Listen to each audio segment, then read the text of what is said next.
이제 효과 보겠습니다. 효과 잘 나옵니다.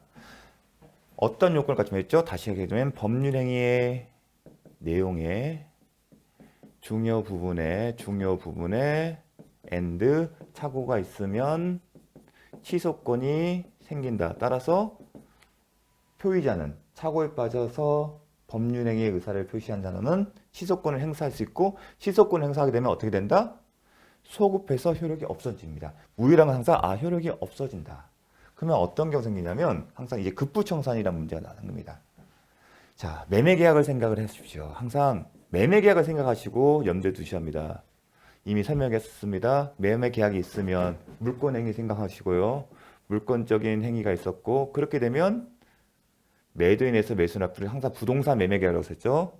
부동산 매매계약이고 항상 소유권 이전 등기다. 그럼 등기가 있잖아요. 소유등이. 그럼 딱 감이 오셔야 돼요. 계약이 취소되고 제가 강조했죠. 원인 행위가 무효, 취소, 해제가 되면 물권행위 유인서에 따라서 등기 효력이 발생하지 않는다. 그렇죠. 따라서 등기부상의 매수인 명의가 소유자로 등기되었다 하더라도 이 사람은 소유자가 아니고 외형상 소유자로 기재되었지만 실질적으로 누구다? 매도인이 소유자다.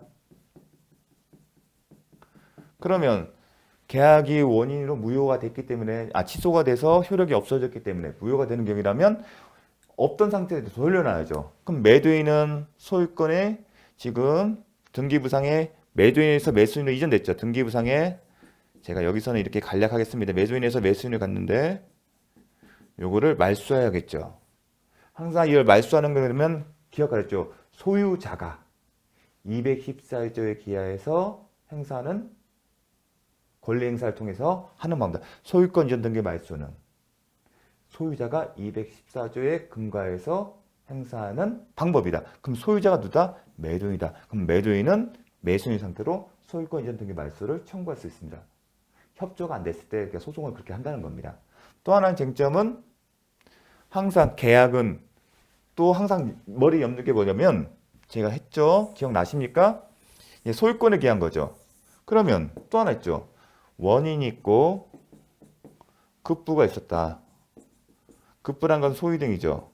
매도인이 매수인에서는 소유권 이전 등기고 매수인이 매도인이 한 게 뭐였죠? 반대로 비교하는 게 매수인은 매도인에게 뭘 줬죠? 매매대금 줬잖아요. 그렇죠? 그럼 원인이 무효가 됐으면 다시 돌려놔야죠. 그래서 741조에 원인이 법률행위에 기한 거죠. 법률행위가 무효, 취소, 해제가 된 경우에 다시 돌려준 원인이 없기 때문에 그 급부한 것을 돌려달라. 그게 부당이득 반환 청구인데 기억할 게 뭐였죠? 해제의 경우는 특칙이 있기 때문에 548조에 따라 해결한다. 기억나십니까? 급부 부당인데 계약 해제의 경우에는 특별한 규정을 줬어요. 548조. 그럼 무효 취소는 뭐다? 741조 이하에 따라서 해결하면 되는 겁니다. 기본적으로. 그런데 소유등과 관련해서는 부당이득 반환 청구권에서 소유권 이전 등기 청구를 할 수는 없다. 왜냐하면 매수자가 이것을 부당이득 반환 청구는 매수인이 이익을 받았고 그런 말미암아 원인 없이 계약행위가 원인 없이 계약은 원이잖아요. 그게 무효됐잖아요. 원인 없이 매수인이 소유권을 취득하고 그런 말미암아 매도인이 소유권을 상실한 손해가 발생하니 부당이득 반환 청구가 되는데 지금은 아니죠. 소유자가 매도인이잖아요. 그래서 부당이득 반환 청구권에 기초한 소유권 이전 등기 청구권 행사는 못해요. 그게 출제 지문 하나 포인트였습니다. 작년에. 그럼 반대로 등기 말소를 할 수 있는지를 여부 생각할 수 있죠. 소유권을 기한한 것처럼 부당이득 반환 청구권에서 소유권 이전 등기 말소를 할 수 있냐? 그게 크게 논의는 되지 않습니다. 논의는 안 됩니다. 그래서 틀린 지문으로만 나옵니다. 그래서 기출문제는 부당이득 반환 청구권 행사에서 소유권 이전 등기 청구권을 행사할 수 있다. 그것만 나옵니다. 반대로 부당이득 반환 청구권 행사에서 소유권 이전 등기 말소 청구를 할 수 있다. 그 지문 안 나옵니다. 대신에 소유권에 기해서는 할 수 있다. 소유권의 소유자가 214조에 기해서 소유등 말소 청구를 할 수 있다는 질문은 나옵니다. 반면에 매수 입장에서 매매대금은요. 매매대금은 제가 이 금전의 경우는 소유권이 누구한테 간다고 했죠? 돈이 넘어간 순간 매수인에게 가요. 따라서 매도인이 소유자가 아니에요.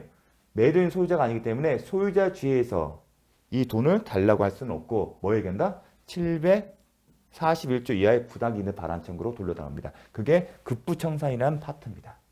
나중에 정리해서 해드릴 겁니다. 그런데 더 나아가 왜 어렵냐면 매매 계약의 경우에는 특별한 규정이 있어요. 뭐가 제점이냐면 이 쟁점이 뭐냐면 무효와 취소인 경우에 201조, 202조 부당이득 반환과 비슷한 규정이 201조, 202조, 203조에 있어요. 더 나아가 매매 계약에 관련해서 특별한 또 규정도 있고요. 그래서 나중에 조만간 민법 총칙에서 배울 겁니다. 그런데 이 급부청산에서 이러한 쟁점이 있다는 것은 아셔야 합니다. 이건 별도로 따로 출제가 됩니다. 근데 제가 계속 강조하는 이유는 이 부분이 계속 출제가 돼요. 권리구제 방안에 대해서. 그래서 계속 반복하다 보면 어느 순간 정리해 드릴 겁니다. 자, 근데 쟁점은 이거 하나예요. 자, 우리가 109조를 보게 된 구조가 법률행위 내용, 중요 부분, and 착오가 있으면 취소권이 있어요. 근데 단서는 뭐였죠? 중대한 과실. 중대한 과실이 있는 경우에는 뭐라고 취소권이 없는 거죠. 발생하지 않는다. 그런데 그럼 중대한 과실에 비교되는 개념이 중과실이라고 하거든요. 경과실이에요. 경과실의 경우에는 취소할 수 있냐 없냐가 하나의 쟁점인데 법 조문상 경과실이 있는 경우에는 취소할 수가 있어요. 취소할 수 있는 겁니다. 그러면 상대방 입장에서 이제 취소를 당하잖아요. 근데 과실이 있다는 점에 포인트는 거예요. 야, 경과실이 있어. 취소할 수 있다. 그럼 좋아. 취소할 수 있는데 경과실이 있으면 불법 행위한 손해배상 책임은 인정되지 않을까? 그게 하나의 쟁점이 된 겁니다. 상대방 입장에서. 의사를 표시한 자이 착오에 빠져서 의사를 표시한 사람이 경과실은 있었지만 취소를 할 수 있대요. 출발점은. 그러니까 상대방 입장에서 억울한 거예요. 내가 과실이 없었으면 인정해. 그래, 내가 착오에 빠진 것에 과실이 없었으면 이해를 할 텐데 경과실이 있으면 뭔가 잘못이 된 것이 아닌가? 그런 의문을 갖는 겁니다. 왜냐하면 일단 계약상 책임은 아니에요. 계약이 효력이 없어졌으니까. 그러면 항상 어떤 책임을 물 때는 크게 계약상 책임과 큰 틀입니다. 불법행위 책임이 있습니다. 어떤 책임을 물을 때 계약상 책임과 불법행위. 근데 계약상 책임은 계약에 기초한 거예요. 계약이 유효하던 데서 채무불이행 책임이 있을 거고요. 기본적으로 이게 가장 핵심이고요.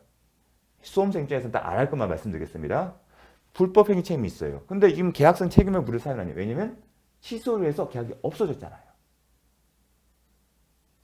그러니까 생각하니까 이제 하나 남은 게 불법행위 책임이에요. 그리고 공통점은 이건 항상 금전이에요. 금전으로 손해배상 책임은 항상 금전을 하는 겁니다. 불법행위. 근데 불법행위 책임은 750조거든요. 민법. 나중에 또 한번 배우면 수험 범위는 아니지만 개념 정도는 아셔야 합니다. 관계는. 불법행위 뭐냐면 고의가실. 요건이 불법행위의 책임이 성립하려면 고의가실이 있어야 하고요. 항상 이런 요건. 부당이득 같은 경우는 좀 전에 급부부당이득. 두 가지 항상 제가 이제 값이 빠짐없이 말씀드리면 항상 이제 부당이득은 급부부당이득, 침해 부당이득 유형이 두 가지다. 급부부당이득은 법률행위가 무효 취소된 경우. 무효 취소된 경우. 그게 급부부당이득의 문제가 발생한다. 그렇게 기억하십시오. 침해 부당이득은 저번에 한번 설명했습니다. 누군가가 무단으로 내 토지를 쓴다. 어떤 토지를 상대방이 점유하는데 어떤 관계가 없었잖아요. 그래서 침해라고 표현을 쓴 겁니다. 급부부당이득은 뭐냐면 처음에는 법률행위 매매계약을 체결했잖아요. 원인이 있었잖아요. 근데 그게 무효 취소된 겁니다. 그래서 급부부당이랍니다. 그 계약의 기초에서 효력은 없지만 그 계약에서 급부를 했기 때문에. 자, 그럼 불법행위 뭐냐? 고의가실이 있어야 돼요. 그리고 위법성이 있어야 돼요. 그리고 손해가 발생해요. 그러면 이 경우에 손해를 입은 사람은 피해자라고 해요. 피해자는 고의가시로 입법한 행위를 한 사람 상대로 해서 손해배상 청구를 할 수가 있는 겁니다. 어떤 계약관계가 없어도. 그게 손해배상 책임입니다. 그런데 여기 과실이 있잖아요. 이 과실이 있으니까 불법 행위에 기한 손해배상 책임을 할 수 있는 거 아닐까? 그래서 상대방이 소유자 불법 책임에 기한 불법에 기한 손해배상 청구를 했어요. 그래요. 가실은 있어요. 요 요건은 됐어요. 그리고 손해도 발생했어요. 나는 이 계약이 유효한 걸 믿고 투자한 게 있었던 거예요. 근데 계약이 어그러지면서 의사표시로 착오를 이유 취소되면서 자기가 회복할 수 없는 손해가 발생한 겁니다. 그럼 쟁점이 위법성이에요. 위법하다. 기본적으로 이거는 위법성은 좀 지우겠습니다. 우리가 직관적으로는 법을 위반한 거다 하는데 그보다 더 포괄적인 개념입니다. 당연히 우리가 정하고 있는 법을 위반하면 법령을 위반하면 글씨가 다시 하겠습니다. 우리가 생각하는 법을 위반하면 위법성이 돼요. 하지만 법을 위반한 것보다 더 플러스 알파 개념이에요. 위법성 개념은. 그래서 우리가 뭔가 다른 어떤 사안을 볼 때 법을 위반한 것이 아닌데 왜 불법의 손해배상 책임을 인정할까? 그런 퀘스천 마크가 의문점 갈 수 있는데 이 위법성 개념은 법을 위반한 경우뿐만 아니라 더 포괄적인 개념이다. 그렇게 감을 잡으셔야 합니다. 그래서 위법성이 이 경우에 된 거예요. 그런데 결론은 어떻게 된다? 경과실이 있는 경우 취소권을 인정했다는 얘기는 법을 위반한 게 아니라는 논리를 핍니다. 야, 경과실이 있어. 만약 위법하다면 취소권이 인정이 안 될 텐데 민법은 착오에 빠진 사람이 과실에 의해서 빠졌다 하더라도 취소권 인정하잖아. 그렇다는 얘기는 취소권이 있다는 얘기는 법의 위반이 아니라고 봐야지 않을까. 그렇게 논리적으로 설명하고 있습니다. 그래서 불법 행위라는 손해배상 책임은 아니다. 결론이 이런데 일단 불법 행위 책임의 개념을 알아야겠죠. 그리고 경과실의 취소권의 부여를 어떻게 평가하느냐. 왜냐하면 경과실에 의해서 취소권이 인정되는 것이 과연 불법 행위를 인정하지 않을지는 또 달리 해석할 수 있습니다. 근데 대법원 판례는 이건 위법성이 없다고 봅니다. 그래서 손해배상 책임이 없는 겁니다. 그렇다 보니까 그래서 잘 나옵니다. 지문으로. 경과실이 있으니까 불법 행위와 연결될 수가 있거든요. 자, 잘 기억자 아닙니다. 그다음에 관련 문제, 착오와 계약상의 담보 책임. 어떤 경우냐면 이런 경우는 서와 같은 조선시대 물건, 도자기 같은 거. 그런 경우를 많이 케이스를 예로 듭니다. 진짜인 줄 알고 살았는데 진짜인 줄 알고 진품인 줄 알고 샀는데 알고 보니 위작이었어요. 그러면 서와 도자기를 돈을 줬겠죠. 재산권, 이 서와 도자기의 소유권을 넘겨주는 것이고 재산권이 잊어지고 그 대가로 매매되었으니까 이건 매매계약이에요. 일단 객관적으로는 위작이죠. 이게 표시상의 효과세요. 위작이니까. 하지만 본인의 생각은 이게 진품인 줄 알고 살았죠. 그래서 의사와 표시에 불이치기 때문에 착오는 취소권을 행사할 수 있겠죠. 요건을 갖추면. 그리고 중요한 내용이 되겠죠.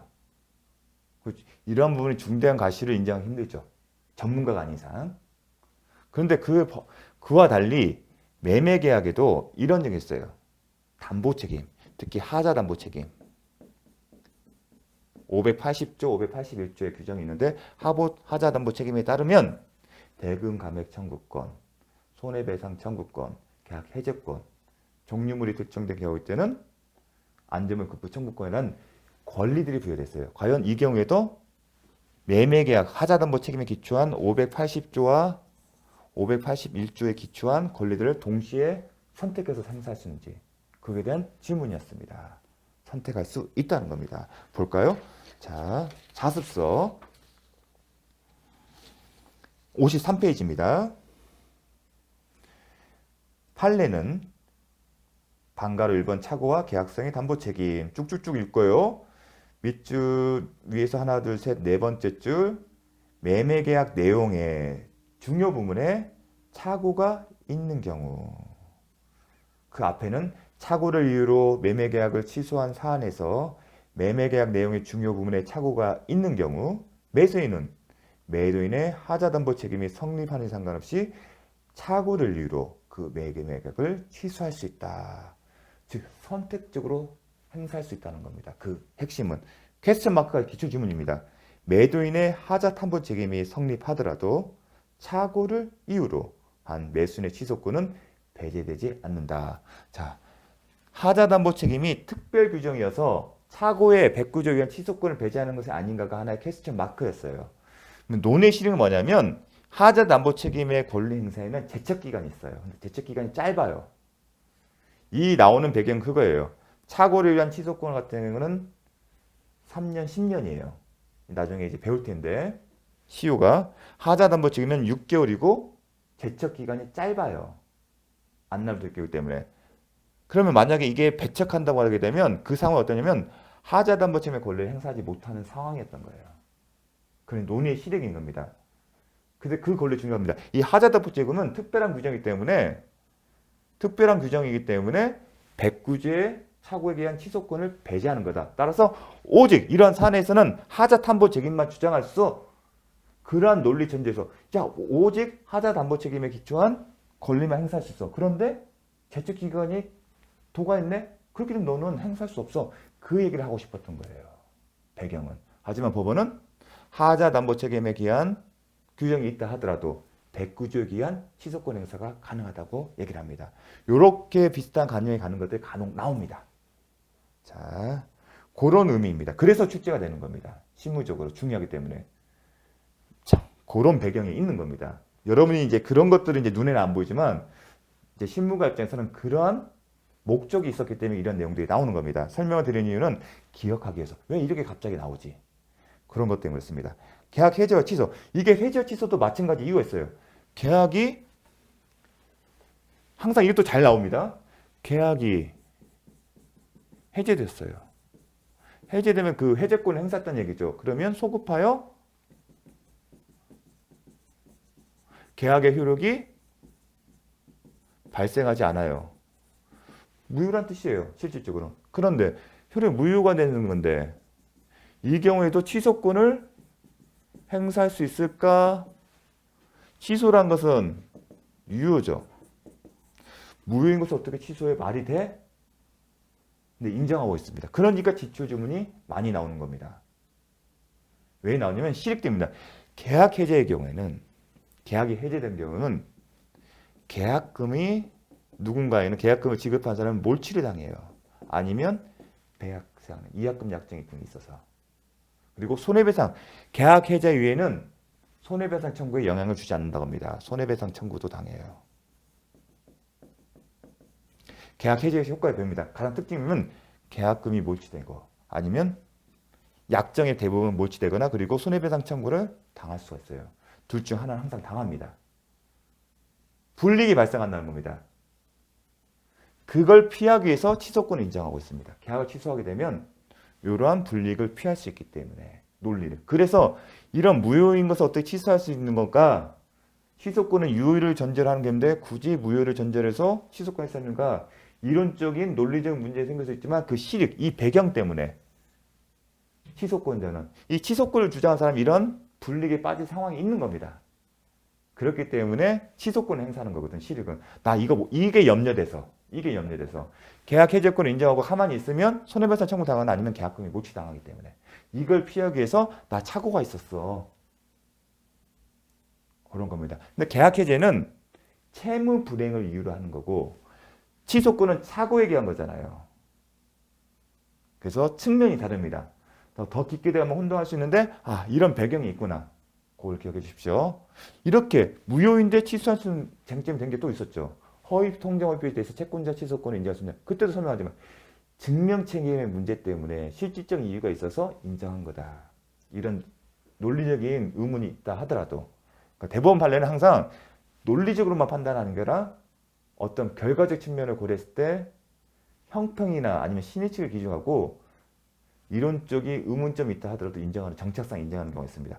그런 관점에서 보시면 됩니다. 해제 취소 보겠습니다. 다습서 읽어보겠습니다.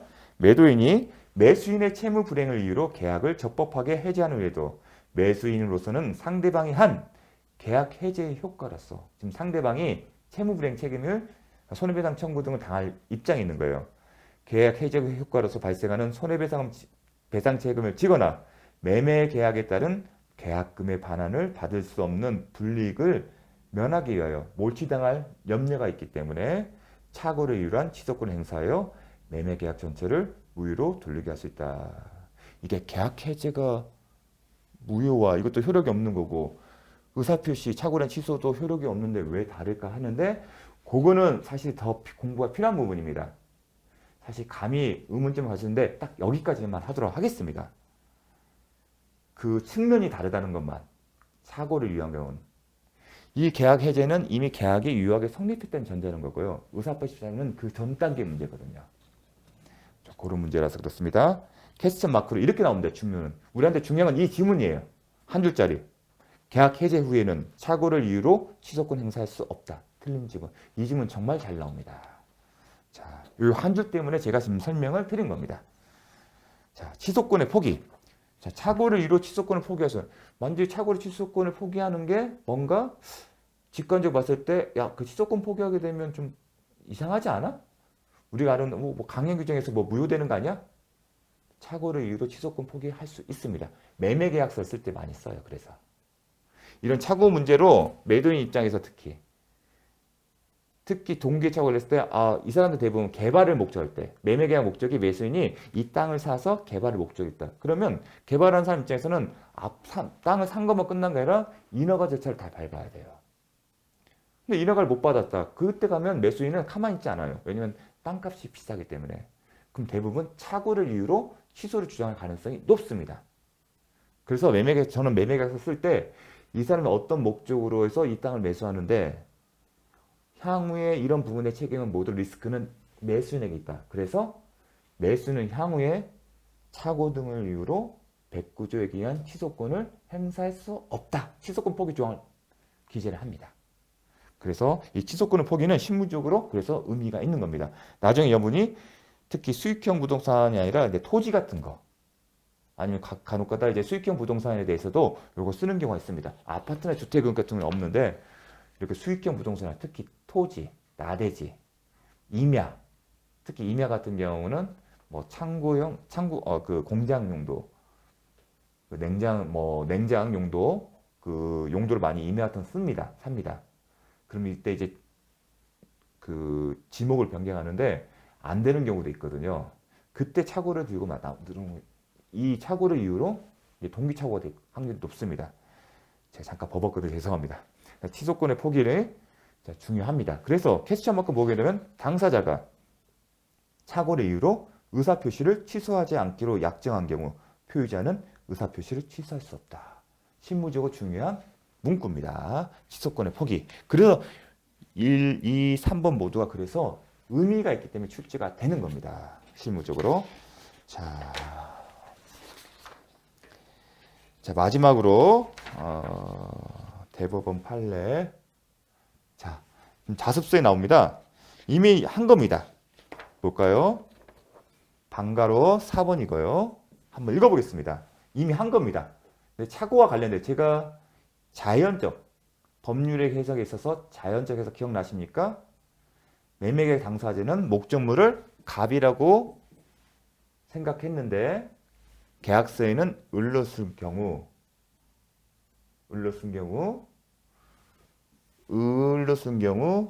어떻게 봐야 할지를 이 계약서에는 지금 을로 써 있는데 해석은 어떻게 한다? 자연적 해석해서 갑으로 보고 하나 기억하고 을에 대한 등기는 효력이 없다. 그게 자연적 해석과 관련해서 출제 포인트였습니다. 거기에 대한 판례입니다. 그런데 양쪽 다 지금 당사자가 각자 의사표시 착오잖아요. 지금요. 매매계약 당사자는 매도인이 있고 매수인이 있고 매수인의 의사가 있고 표시가 있을 거고요. 여기도 의사가 있을 거고 표시가 있을 거예요. 이 사람들 의사는 갑이에요. 표시는 을이에요. 그러면 의사와 표시가 일치를 안 해요. 그러면 착오가 되죠. 이게 착오잖아요. 의사와 표시가 일치되지 않고 알지 못한 경우고 여기도 착오가 돼요. 만약 이 사람이 착오가 없으면 이 사람이 착오를 이유로 취소가 쟁점되죠. 그런데 잘 보니까 매도인 매수인 모두가 착오가 빠졌고 의사는 일치하고 있어요. 이런 경우에는 어떻게 본다? 자연적 해석을 통해서 계약서에는 을로 기재되어 있지만 딱 지우라고 했죠. 그리고 갑으로 보라.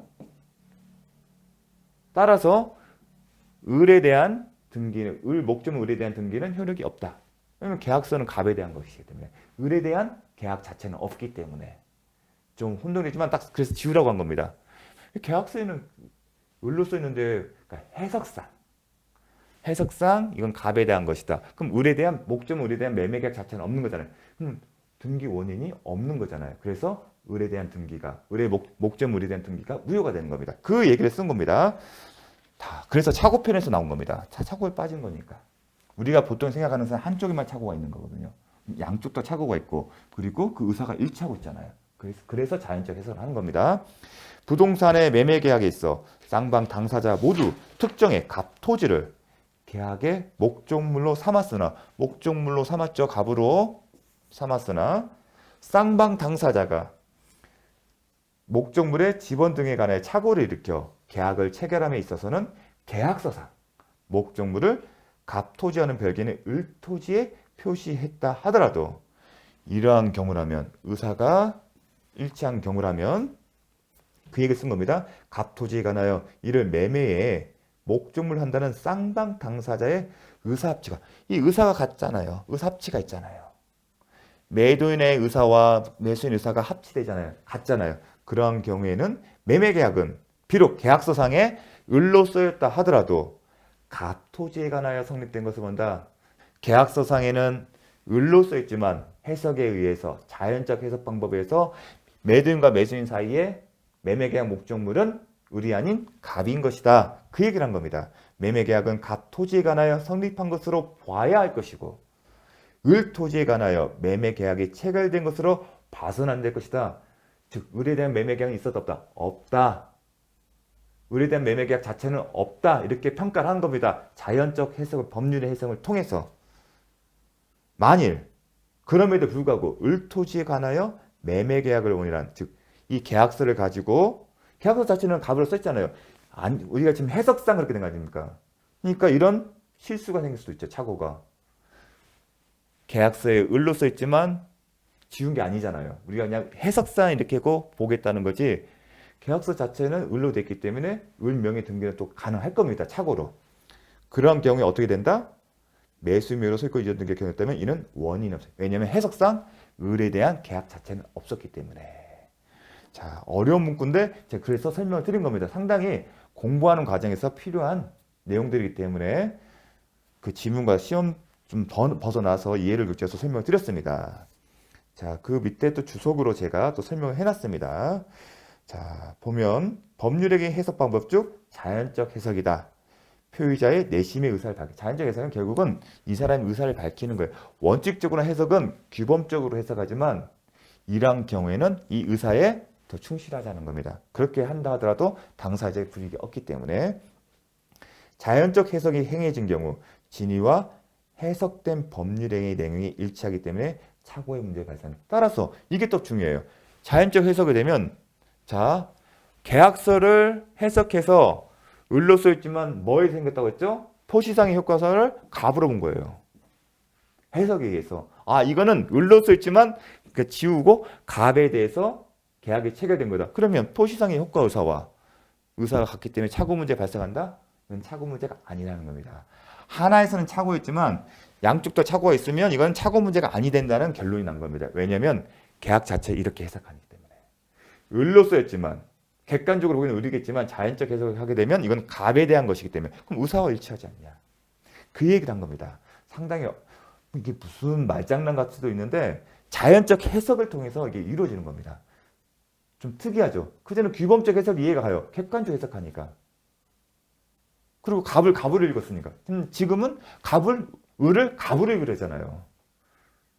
을을 을로 읽는 게 지금 객관적 해석인데 자연적 해석은 을을 갑으로 읽기 때문에. 그렇게 해석해서 계약은 갑에 대한 것으로 체결된 거고 착오의 문제가 아니다. 이게 또 하나의 중요합니다. 그래서 오표시 무예의 원칙이라는 표현을 쓰기도 합니다. 이것도 좀 중요합니다. 만약 어렵게 된다면 착오를 이유로 취소하지 못한다. 왜 착오가 아닌지를 설명하는 것은 자연적 해석이 중간에 설명의 개념이고요. 자, 심화학습 한번 읽어보십시오. 요거는 자, 이로써 착오 파트를 마치도록 하겠습니다.